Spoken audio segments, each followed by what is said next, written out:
Rashida Tlaib, who is the gutsiest member of the squad, period. Please come on our show, Representative Tlaib. I'd really love to talk to you. Decided she was not going to let this pass, especially after the way her colleague Pramila Jayapal was attacked for saying that Israel is an apartheid state. No, she called it a racist state, which it also is that as well. Okay, continue. A Jewish state is, by definition, would be a racist state, if we're being honest. Exactly. That's the whole shebang right there. By definition. That's all I'm saying. So if that is the case, then, you know, unfortunately, Pramila decided to walk it back and apologize. But Rashida was not having it, and you'll see why.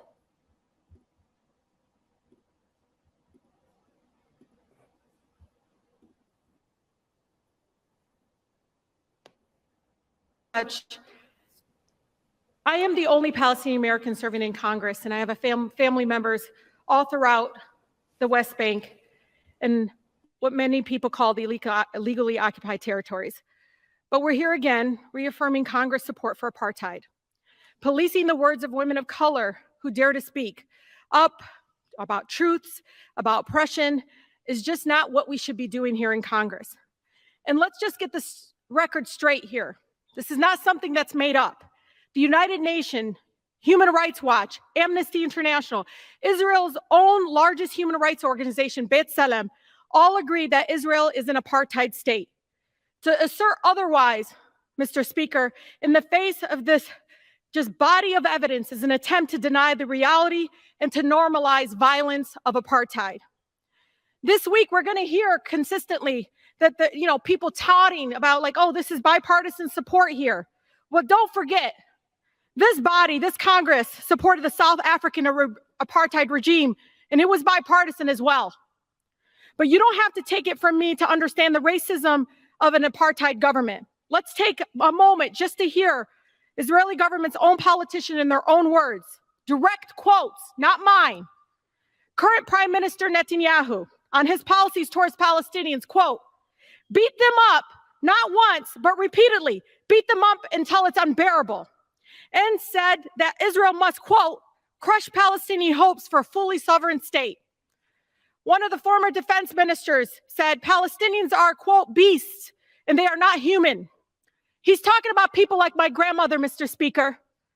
How about former justice minister who said they should go, as should the physical homes in which they raise the snakes. Otherwise, more little snakes will be raised there. How about another former defense minister said, quote, those who are against us, there's nothing to be done. We need to pick and axe them and cut off their heads. Another quote, there is no such thing as Palestinian people. Gentlelady's time has expired. At its core. Mr. Speaker, Israel's own president, who's the gentlelady's time has expired. Does the gentleman for New York reserve or yield? I give the gentlelady 30 seconds.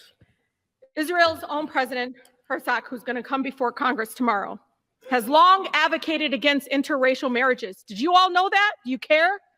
He said on a news segment, look it up.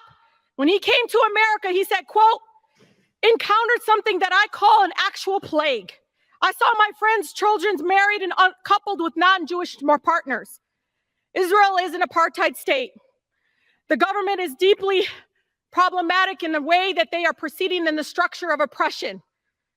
This year, Mr. Speaker, just like I speak up against injustices here in America, this is about speaking up against the gentlelady's time has expired. Violence. Does the gentleman for New York Congress must yield stop or reserve? funding apartheid. Sable, I'm just going to say, if she recanted that statement, to be honest, I don't care. She said it. No, it bothers me that they do, but here's the reality, Sable. Do you notice what's missing from this picture? Do you notice what's missing when you see the lists of representatives that are standing up for Palestinians? Do you notice what's missing? Because I do. And it's extremely glaring to me. There is nary a Jew among them. And I honestly, for the life of me, it is just, there are so many Jewish representatives in Congress that are just sitting in there towing the line and keeping their mouths shut. And I find it infuriating. That's why people like Tlaib and Pramila Jayapal and whoever else gets labeled as anti-Semitic and thrown under the bus for speaking up, or Representative McCollum, or whoever is trying to do things to help Palestinian people, because not one Jew in Congress will stand by them.